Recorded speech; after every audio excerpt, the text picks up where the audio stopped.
क्या भाग्य पहले से तय है या फिर हम अपने कर्मों के अनुसार उन्हें बदल सकते हैं? कर्म ही भाग्य बनता है। जैसे आज हमने काम किया दिन भर, तो हमने काम किया तो शाम को हमें काम का पैसा मिला 500 1000, तो हमारे भाग्य में 1000 रुपये आए। तो 1000 रुपये आए भी तो कर्म से, तो कर्म था, तो कर्म का पका हुआ फल है भाग्य। कर्म से ही भाग्य का निर्माण होता है।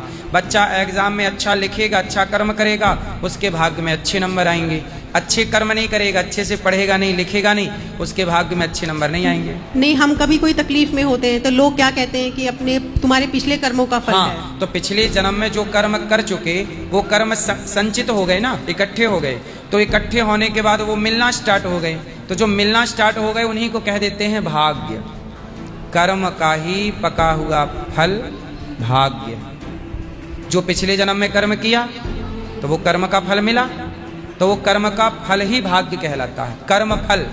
कर्म फल को ही भाग्य कहते हैं। राधे राधे। समझ में आई कि नहीं?